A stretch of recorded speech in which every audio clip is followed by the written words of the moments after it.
Сәлеметсіз бе? Бүгінгі сабақта үш заттан құралған қарапайым натюрморттың алғашқы кезеңі жоба суретін орындауды бастайтын боламыз. Алдымен үйлестіру заңдылықтарымен танысып өтейік.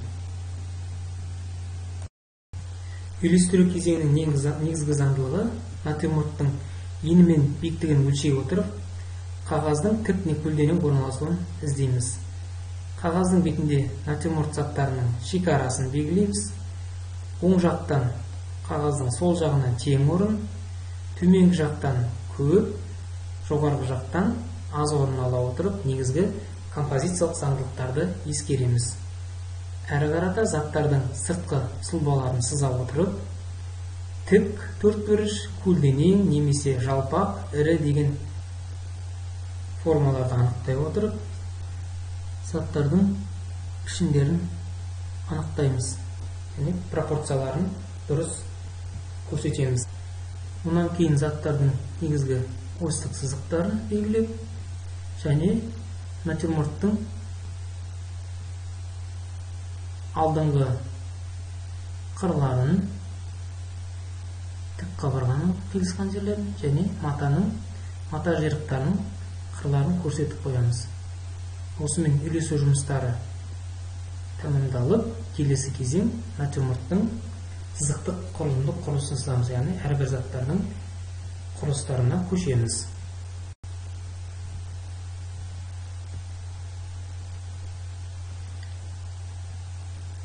Заттардың пропорцияларын өлшеу үшін натюрмортты зер салып қарап, әрбір заттың бір-бірінен арақатынасын жіктей отырып, салыстырмалы түрде зерттейміз. Енін биіктігін немесе бір-біріне салыстыру арқылы өзіміз пропорцияның дұрыс екеніне көз жеткізгеннен кейін тексеріп, тағы бір қадағалап шығамыз. Сонымен заттардың негізгі конструкциялық сызықтарын көрсеттік, әрбір заттың пропорцияларын, тақтайдың негізгі қиғаш көлденең сызықтарын, осьтік сызықтарын және натюрморт қабырғаларының, яғни алдыңғы жазықтықтың қыр сызықтарын перспективалық заңдылыққа сәйкес қысқаруын анықтадық. Бидонның ұстағыш құлақтарын көрсете отырып, осьтік сызықтарды және эллипстердің жүйелі орналасуын, яғни перспективалық заң бойынша әрбір эллипстің жоғарыдан төменге қарата осьтік сызық бойынша енінің ұзаруын көрсеттік. Әрі қарата заттардың өңдерімен жұмыс жасаймыз. Ол үшін ең қоңыр нүктелерден, яғни бидонның меншікті көлеңкесінен көрсетеміз. Және натюрморттың негізгі сәулелік бағытын зерттей отырып, ең төменгі жазықтықтың ол ашық болатын және сәулелердің сол жақтан оң жаққа қарата көлеңке беретінін көрсетіп, яғни төменгі көлеңкелерді де белгілеп қоямыз. Түспе көлеңкелер әрбір заттың табан эллипстерінен шығуын ескеруіміз керек.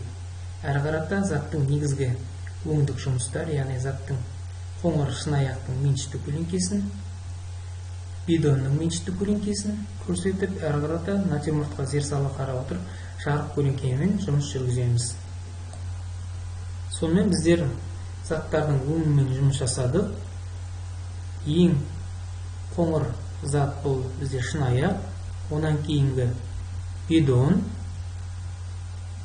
келесі ағаш тақтай және маталардың ең жарық мата бұл ақ мата, онан кейінгі сұрыр матаны көрсеттік және натюрморттардың тік немесе көлденең жазықтықтарының өңдерін анықтайтын боламыз, яғни сәулеге байланысты төменгі жазықтықтың алдыңғы қырларын күшейтіп өңдерін штрихтаймыз. Тағы бір жай,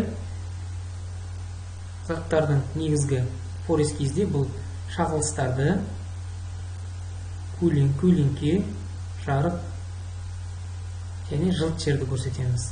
Жылт жерді көрсету үшін көтергіштің ұштарын ала отырып, қиып, кішкентай ұштарымен ұсақ жерлерден форма жасап, ең жылт жерлерді көрсетіп белгілейміз. Яғни формаға байланысты ұсақ жерлерді келтіреміз.